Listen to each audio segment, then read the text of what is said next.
구독자 여러분 안녕하세요. 오늘은 그동안에 약 8년 동안의 검사의 불법을 파헤치다가 최종적으로 이제 발견한 거에 대해서 여러분에게 이제 실시간으로 한번 방송을 해드리려고 합니다. 갑자기 검사의 불법 서류들이 발견돼 가지고 방송을 멈추고 계속 파악을 했습니다. 서류를 파악하느라고 늦었고. 법 어기도 되나요? 2년 옥살이 한판 대신 영화 찍었다에 대한 뉴컷 뉴스 설명을 드리겠습니다. 공수처 영화 버피아 만든 박기옥 감독 인터뷰, MB 사건 덮으려 외국인 부정입학 사건 기획, 정치검사 위법 알리려 7년 동안 준비, 출연도 직접, 상영관 확보 어려워 조만간 유튜브 방송에 나서. 이게 사진입니다. 법을 어긴 정치검사를 고소해도 누구도 듣지 않았다는 박기옥 씨는 7년 만에 영화 버피아를 완성했다. 2012년 8월 외국인 학교 부정입학 사건은 당시 서울 강남에서 유학원을 운영하던 박 씨를 최악의 상황으로 몰아붙였다. 당시 인천지검은 국적을 포기한 학부모를 상대로 조사를 벌였다. 한 학부모의 유조 요건이 발견되자 일대 유학원을 샅샅이 뒤지기 시작했다. 박 씨에게도 체포영장과 구속영장이 청구됐다. 박 씨는 자신이 겪은 일을 무언가 큰 사건을 덮기 위한 검찰의 기획수사라고 생각하고 대통령 내곡동 사저 특검이 맞물린 시기였고 12월에 18대 대통령 선거가 있었다.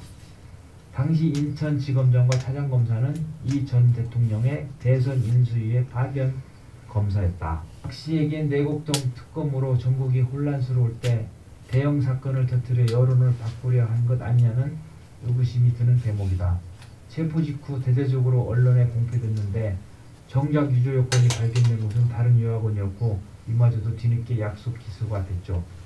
징역 2년 6개월. 박 씨에게 적용된 혐의는 사문서 유조가 아닌 조세포탈과 업무 방해죄였다. 2014년 9월 30일 출소한 박 씨는 영화 제작을 결심했다.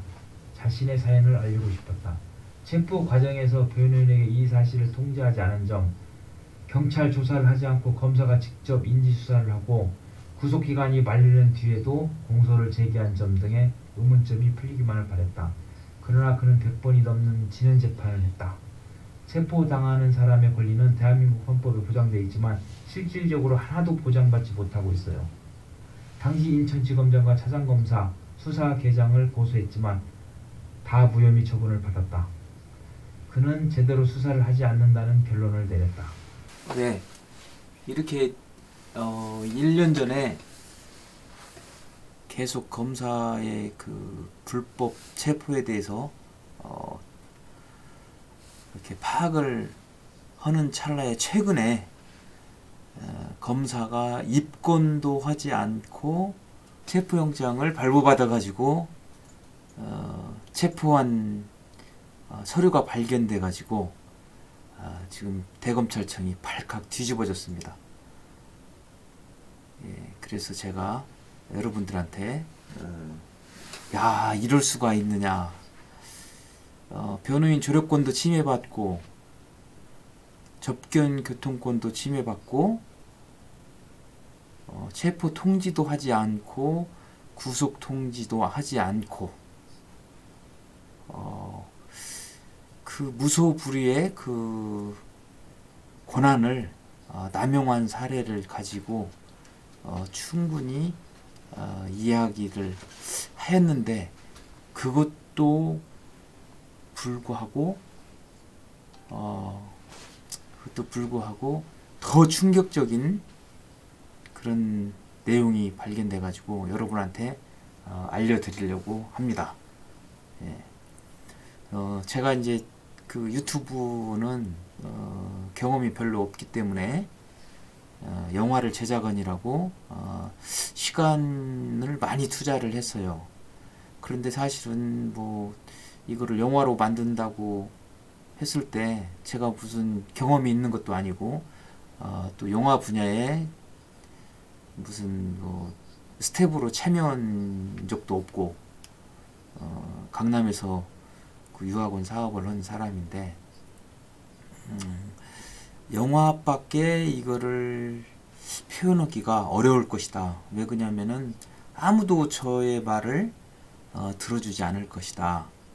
그래서 이 검사들의 불법 서류, 불법 내용들을 잘 정리를 해서 영화로 제작을 해서 내보내면은 언젠가는 믿어주지 않을까라고 생각을 해서 약 지금으로부터 8년 전부터 계속 정보를 수집하고 검사들의 불법 사실을 파악했어요. 그런데 최근에 결론이 뭐냐? 피내사자, 즉 평범한 사람에 대해서 긴급 체포가 아닌 또 현행범이 아닌 영장에 의해서 체포를 하였다는 것이 발각이 돼서 여러분에게 과연 검사가 이렇게 뭐랄까 피의자도 아닌 사람한테 판사를 속여가지고, 물론 판사가 한통속인지는 모르겠어요. 판사가 검사하고 한통속이어가지고 국민을 이렇게 체포영장을 발부했는지 아니면은 판사를 속여가지고 검사가 이용했는지는 지금 조금 재판 중이라서 더 밝혀져야 돼요. 예, 그건 제가 앞으로 더 밝힐 것인데, 아무튼 검사가 피내사자를 체포영장을 청구해서 영장을 발부받았다. 이것은 조금 충격적인 내용입니다. 충격적인 사건입니다. 예, 있을 수가 없죠. 피내사자. 그래서 그거에 대한 증거를 여러분한테 이렇게 이제 보여드리려고 합니다. 증거. 우리가 증거가 없이는 이렇게 함부로 말을 하지를 못해요. 정확한 증거. 그리고 그 증거는 서류인데, 서류가 하나가 잘못됐다고 하더라도 또 인정을 못 받아요. 하나 가지고 안 되고 적어도 한 크로스 체크를 할 수 있는 것 세 가지 정도, 앞에서도 안 되고 또 중간 단계에서도 안 되고 또 결론에서도 안 되고, 그러니까 첫 번째 서류나 중간 단계 서류나 세 번째 서류가 다 안 돼야만, 위법이 있어야만 결론적으로 이 서류는 잘못됐구나 이렇게 우리가 좀 그나마 인정받을 수 있지. 첫 번째 단계에서 뭐 잘못됐다 이거 가지고는 이 검사나 판사들한테 주장을 해봤자 그들이 빠져나갈 수 있는 그런 노하우가 너무 많아요. 그래서 우리 국민이 인정받지 못해요. 실질적으로 실예를 들면은 화성 8차 사건 있잖아요. 윤석열 씨라고 그분이 자기가 죽이지 않았다고 검사한테, 경찰한테, 판사한테 그렇게 외쳤지만 아무도 들어주질 않았어요. 그리고 지금 결론에 와가지고는 무죄를 이제 다음 주 정도에 이제 선고받는데 여기에 대해서 아무도 책임을 안 지는 거예요. 그렇다면은 범인이 자수를 하지 않는 한은 무고로 교도소에 간 사람들은 인정받지를 못해요. 예, 참 너무 어려운 상황이에요. 그런데 저 같은 경우는 이거를 알기 때문에 저에 반대되는 범죄자가 누구냐, 예를 들어서 살인을 했다 그러면은 살인을 한 사람을 제가 잡으면 되는데 이 살인을 한 사람이 누구냐, 살인했다고 이렇게 누명을 씌운 사람이 누구냐, 검사예요. 검사. 그러니까 검사가 스스로 내가 당신을 누명을 씌웠다, 내가 잘못했다라고 시인을 해야만 이 사건이 해결되는 거예요. 그런데 검사가 그런 시인을 하겠습니까?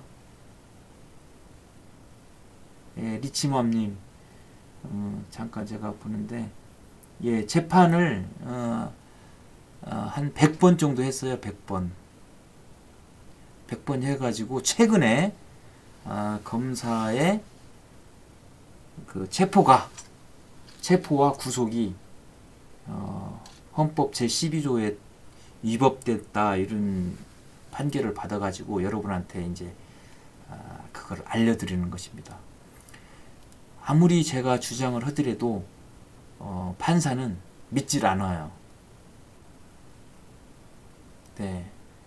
왜 믿질 않느냐? 우리 국민은 자기네들로 봐서 법조인들이 봤을 때 한 단계 아래다, 이렇게 판단을 하는 것 같아요. 그래서 아무리 이야기를 하더라도 믿질 않는다. 그러면 우리 국민이 범죄 사실이 없다는 걸 증명하기 위해서는 어떤 주장을 해야 되냐 하면은